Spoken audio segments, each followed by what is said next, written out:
engine control module straight away, here we go.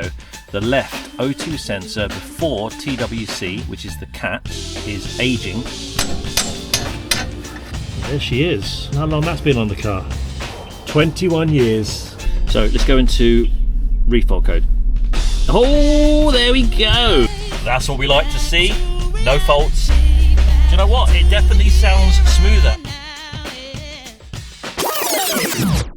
Hello, you diagnostic diehards. Last week I did the ABS sensor, got my diagnostic tool out, managed to get it all cleared, no more faults on my dash, happy days.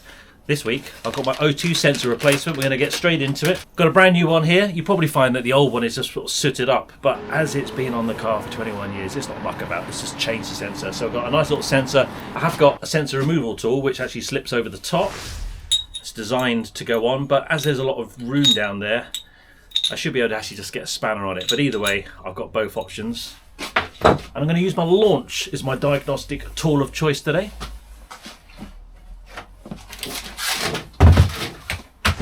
This is my X431 and it's the Bluetooth edition.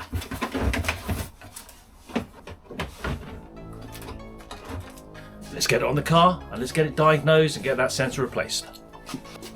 And the best thing, look at that, it's not raining.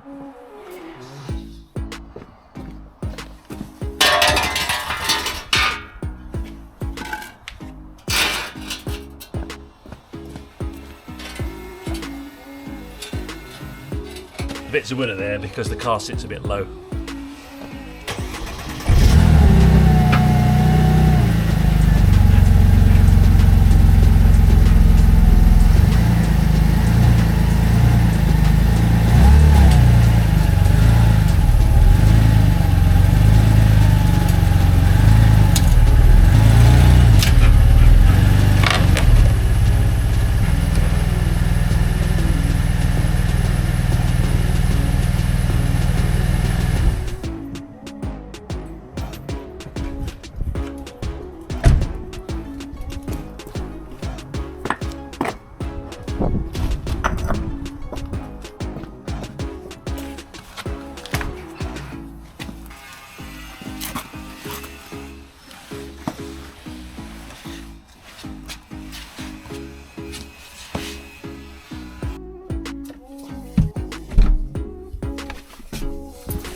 So first of all, I want to make sure I've got the right sensor. There's two. There's one pre-cat and there's one after the cat.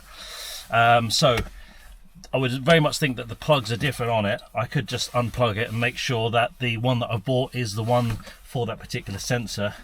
But let's put a bit of science behind it. So I've got my diagnostic tool again, just going to make sure that I've got the right part. And it's the CRP 919. It's the Bluetooth edition. If you're interested, there is a little link below. I've got a whole load on my Groovon Amazon shop for diagnostic tools, of which this is just one of them. So I've plugged in my OBD Bluetooth module.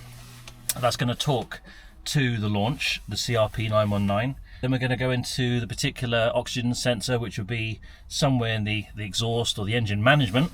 And the last time I looked at it, it said aging sensor, hence why I bought the one.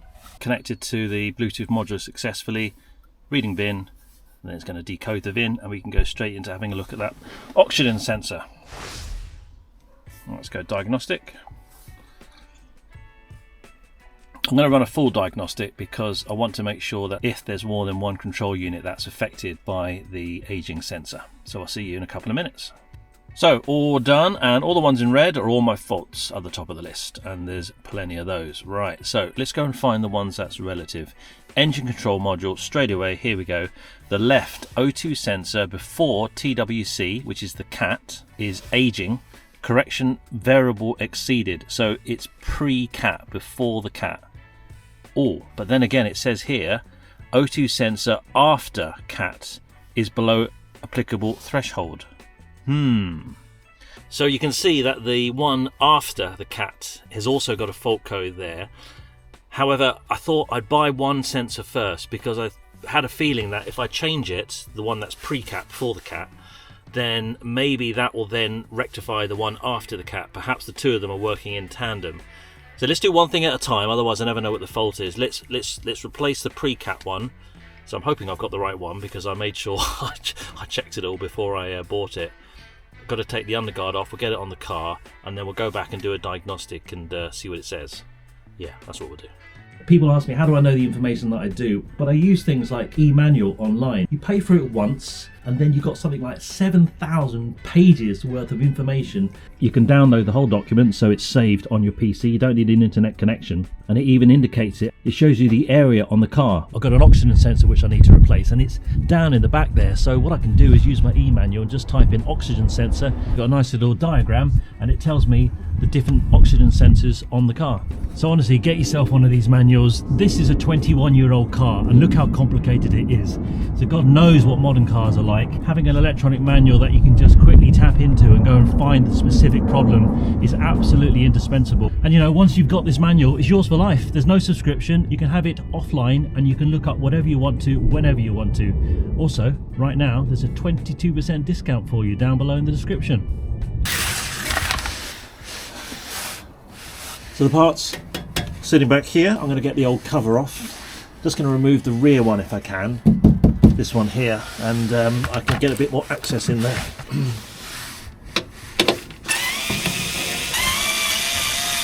This is usually where you find your 10mm socket that you dropped there months ago.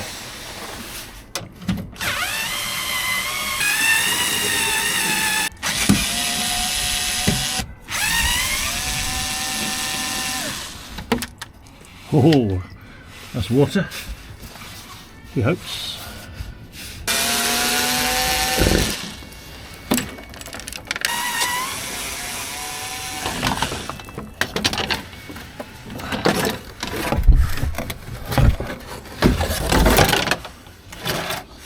Okay, here's the O2 sensor that's pre this cat, and there's another one just behind here where my hand is, which is post. So I'm going to do this one first.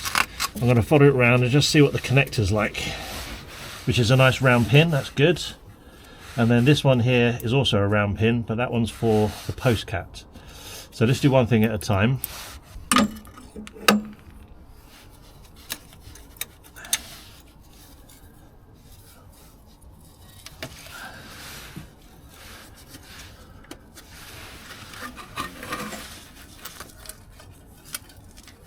Okay, that's all the cable unclipped, nice and easy.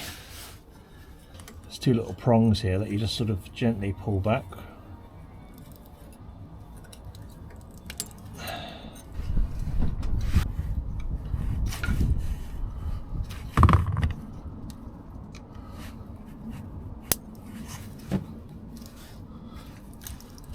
Aha, there we go.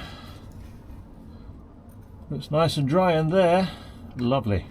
So the pins look all nice and dry and clean, and likewise on the male side as well, that looks all good in the hood as well. So hopefully get my spanner on there.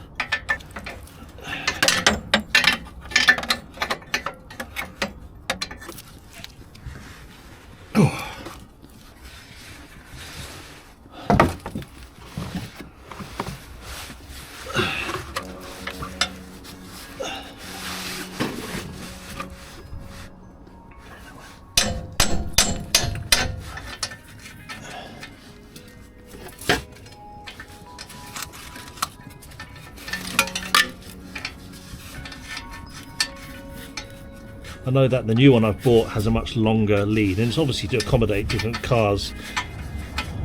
And there she is. I wonder how long that's been on the car. Let's see if it says Mercedes Benz. 21 years, just like my ABS sensor.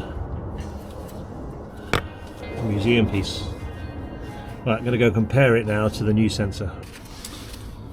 So, there it is. I could probably find out if I give that a clean, it might be alright. Check the cables, make sure there's nothing there which is untoward. It says Bosch, Germany, and here's my new one. As you can see, it's a much longer lead, but that's okay. I can just put a neat little loop in that. Good. Right, let's check the plug, make sure that's all the same. Right, let's get the new one on.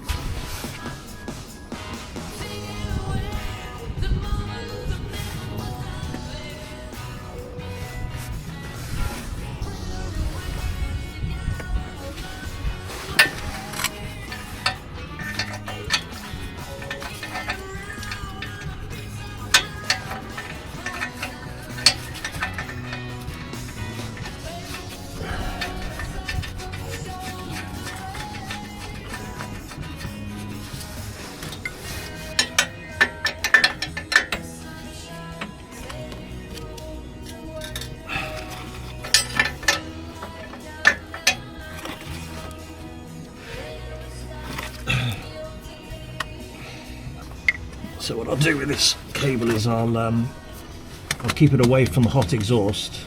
I'll feed it around here, and then I'll put a nice little loop just to get rid of the excess just in here, and just use the existing clips.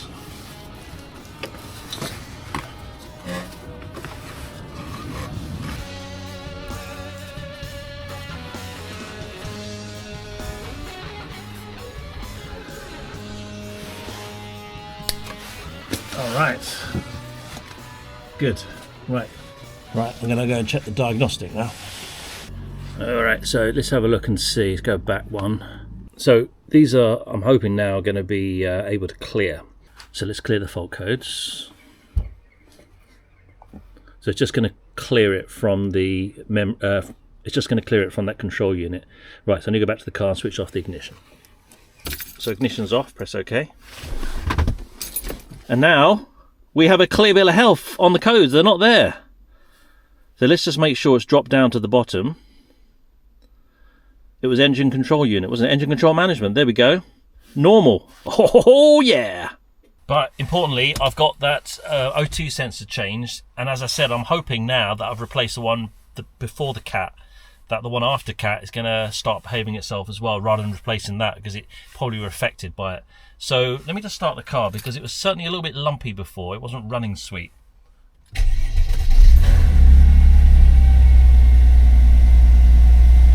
Well, no faults on my dash.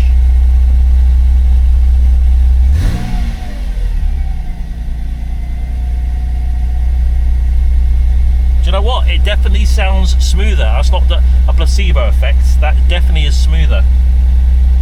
So I think that O2 sensor is doing its job. And then if we go into engine control module, which is where the O2 sensor had the fault codes, switch on ignition, well, the car's on, so yes. So let's go into refault code. Oh, there we go. That's what we like to see. No faults. It's gone, because straight away that would come back. As soon as I cleared it before, it came back, and it's been doing that for about 3 months because I haven't got around to changing the sensor because I couldn't be bothered lying under my car. But it's done now. So ABS sensor fixed last week. Happy days. O2 sensor fixed this week. Happy days. Plus, I don't have to go buying the other one, which is after the cat, because the one that was pre-cat has sorted that one too. Yeah, if this is your sort of thing, my name is Groovon. I got loads of stuff on diagnostics, specifically the Mercedes SL. Thanks to my amazing subscribers, and especially my members. I'll see you on the next one. Let me know in the comments if you want something specific, and I'll see if I can do it for you. Yes. Let's groove on, 'cause it's time to move on.